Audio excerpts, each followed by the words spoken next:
বর্তমান টিভি, সত্য প্রচারে দুর্বার এগিয়ে চলা। মহোদয় আছেন, আমি ওনার সাথে যদি একটু কথা বলি। আসসালামু আলাইকুম, আপনার নামটা বলুন। আমার নাম মোহাম্মদ সাবিজুর রহমান। জি, আচ্ছা, এই জায়গায় তো আপনি শিক্ষকতার দায়িত্বে আছেন। জি জি। আচ্ছা, তো এখানে আপনাদের এই মাদ্রাসার ছাত্র কতজন? ছাত্র প্রায় 70-এর কাছাকাছি আছে। 70 জন। প্রায় এতিম কত মতো হবে? এই তো প্রায় 15-20 জন। 15-20 জনের মতো এতিম হবে। তো আজকে তো মনে হয় মাদ্রাসা বন্ধের দিন। হ্যাঁ, বন্ধের দিন, এই জন্য সবাইকে পাই নাই। তারপরে এখানে প্রায় আমরা 7 জনের মতো পেয়েছি। ওদের সাথে আমরা একটু কথা বলি, কারণ এতিমখানায় আসার অন্যতম একটি কারণ হচ্ছে যে আমরা যারা মুসলিম আছি, আমাদের যে প্রিয় নেতা, আমাদের প্রিয় নেতার নাম হচ্ছে হযরত মুহাম্মদ সাল্লাল্লাহু আলাইহি ওয়াসাল্লাম। তো উনিও কিন্তু একজন এতিম ছিলেন। তো আমাদের হযরত মুহাম্মদ সাল্লাল্লাহু আলাইহি ওয়াসাল্লামের ব্যক্তিগত জীবনের প্রত্যেকটি কাজই আমাদের জন্য সুন্নত এবং অনুসরণীয়, শিক্ষণীয়। সেই জায়গায় উনি এতিম ছিলেন, এতিমদেরকে ভালোবাসতে বলেছেন। সেটা শুধু আমাদের প্রিয় নবী হযরত মুহাম্মদ সাল্লাল্লাহু আলাইহি ওয়াসাল্লামের কথা না, সেটা আমাদের সৃষ্টিকর্তা মহান রব্বুল আলামিন আল্লাহ তাআলার কথা, যে এতিমদেরকে ভালোবাসতে হবে, তাদেরকে তাদের সঠিক অধিকার বুঝিয়ে দিতে হবে এবং তাদেরকে সমাজে মূল্যায়ন করতে হবে। কারণ আমাদের প্রিয় নবী এতিম ছিল, যেটা আগে বলেছিলাম। তো যাই হোক, আজকে এখানে যাদের কাছে এসেছি, এখানে এই ভিডিওতে ছোট্ট একটি মেসেজও আছে। মেসেজ হচ্ছে, আপনারা যারা আমার মতো এতিমখানা ভিজিট করতে আগ্রহী কিংবা এতিমখানা যেতে চান, তারা সবসময় চেষ্টা করবেন এতিমদের হাতে সরাসরি যে অনুদান কিংবা যে অর্থ কিংবা যে জিনিস কিংবা যে দান দিবেন, সেটা সরাসরি তাদের হাতে দিবেন। খাওয়াইতে হলে আস্ত গরু জবাই করে, আস্ত ছাগল জবাই করে নিজে তাদের সাথে বসে খাবেন।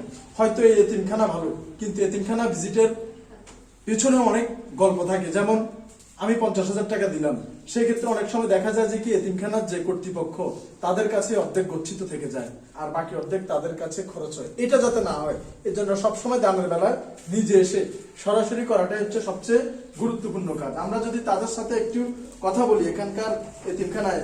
বাবা, তোমার নাম কি? পুরো নাম বলো। মোহাম্মদ শামীম হোসেন।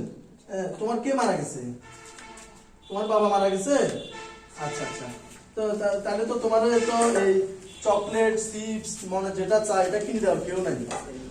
আচ্ছা, জোরে বলি। হ্যাঁ, তোমার নাম কি বাবা? মোহাম্মদ মেহেরাজ। তোমার কে মারা গেছে? তোমার বাবা মারা গেছে? তাহলে তো তোমাকে কেউ তেমন আদর করে না। আদর করে? জোরে বলো। আচ্ছা, তাহলে আমি ওর সাথে, তুমি ওদিকে যাও, ওর সাথে একটু কথা বলি। বাবা, তোমার নাম কি? মোহাম্মদ আলিফ হোসেন। তোমার কে মারা গেছে? তোমার আব্বু মারা গেছে? আচ্ছা, তো তোমাকে কি কেউ আদর করে চিপস কিনে দেয়, কোলে করে নিয়ে ঘুরে? আচ্ছা, ঠিক আছে। তোমার নাম কি?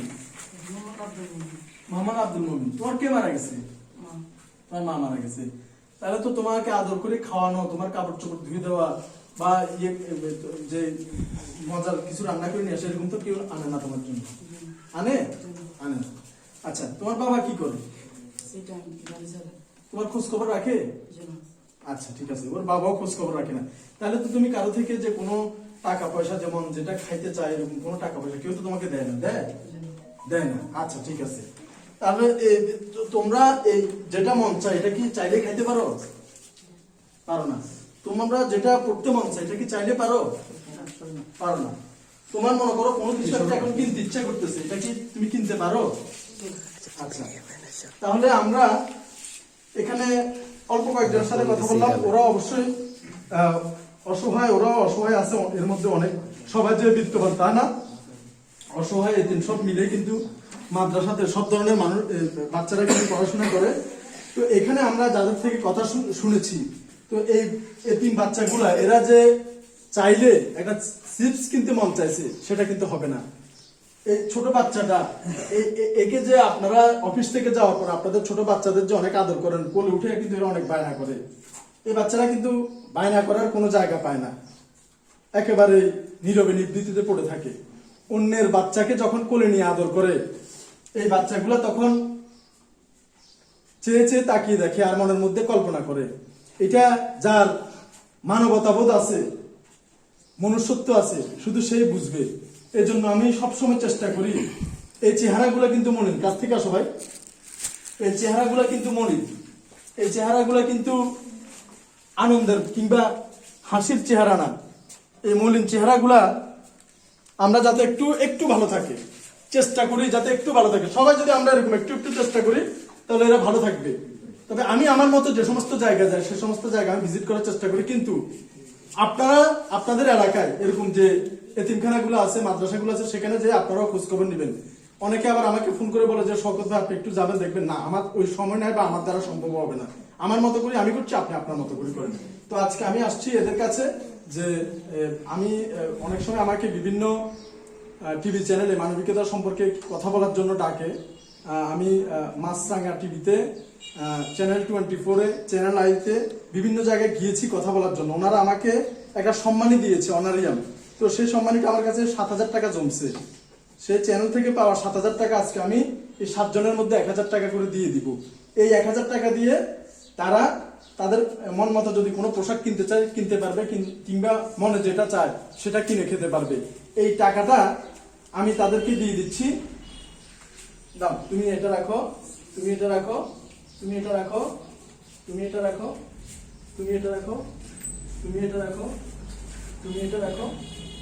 আজকের স্পন্সর আমি নিজেই বিভিন্ন চ্যানেল থেকে যে সম্মানী পেয়েছি সেটা আজকে ওদের মধ্যে দিয়ে দিয়েছি, আমার নিজের জন্য রাখি নাই। আমি যদি একটু এখানকার যে মাদ্রাসার যে শিক্ষক ওনার সাথে একটু কথা বলি, এই আমি যে বাচ্চাদেরকে টাকাটা দিয়েছি এই টাকাটা কোন অবস্থাতে মাদ্রাসা কর্তৃপক্ষ তাদের ফান্ডে নিবে না, এই টাকাটা তারা তাদের মতো খরচ করবে। এটা ঠিক আছে তো? জি জি ইনশাআল্লাহ ইনশাআল্লাহ।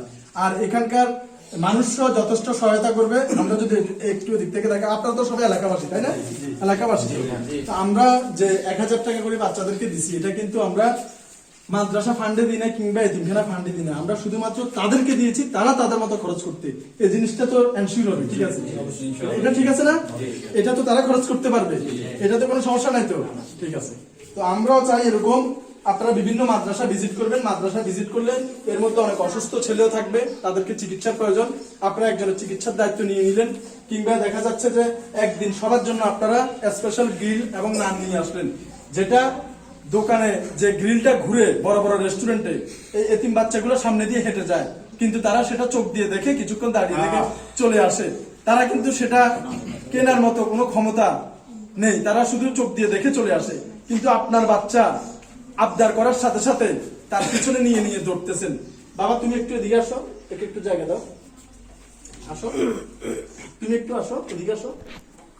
এই যে ছোট বাচ্চাগুলা এই হোটেলে যে এই বড় বড় মুরগিগুলো এরকম ঘুরে দেখছো, দেখছো তুমি দেখছো? কোনোদিন খাইছো? কোনোদিন খাইতে পারছো? কেউ কিনে দিছে? কেউ কিনে দিছে? দেয় নাই। তো এরাও দেখছে যে যখন এরা বাজারের সামনে দিয়ে হেঁটে যায়, যে গ্রিল গুলা ঘুরে মুরগির চিকেন, সেই চিকেন গ্রিল গুলো কিন্তু এরা দেখতে পারে, এরা খেতে পারে না। কিন্তু আপনার বাচ্চাদের পিছনে আপনি সারাদিন নিয়ে দৌড়াচ্ছেন, কিন্তু সে খাচ্ছে না, নষ্ট হয়ে যাচ্ছে। তাই প্রত্যেক বিত্তশালী অন্তত মাসে আমার মতো 25,000 টাকা যাদের বেতন, 25,000 টাকার উপরে আপনারা চেষ্টা করবেন। আমার তো 25,000, আপনাদের যাদের 25,000-এর উপরে বেতন তারা চেষ্টা করবেন মাসে অন্তত একদিন আপনার এলাকার এতিমখানা গুলোতে যাবেন, গিয়ে নিজ হাতে কিনে তাদেরকে খাইয়ে আসবেন।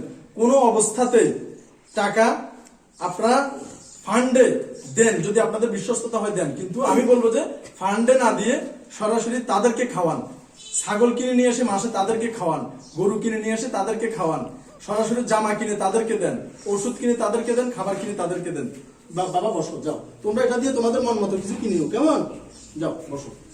তো এরকম প্রত্যেকটা জায়গায় মাদ্রাসাগুলো যাতে এই এতিম বাচ্চাদের আনন্দে ভরপুর হয়ে ওঠে, কারো নীরব চাপা কান্না কিংবা নীরব চোখের পানি কিংবা মনের মধ্যে কষ্ট যাতে পুষে না থাকে যে আহারে আমার তো বাবা নেই, এই শব্দটা যাতে কেউ কখনো উচ্চারণ করতে না হয়, এটাই হোক আমাদের অঙ্গীকার।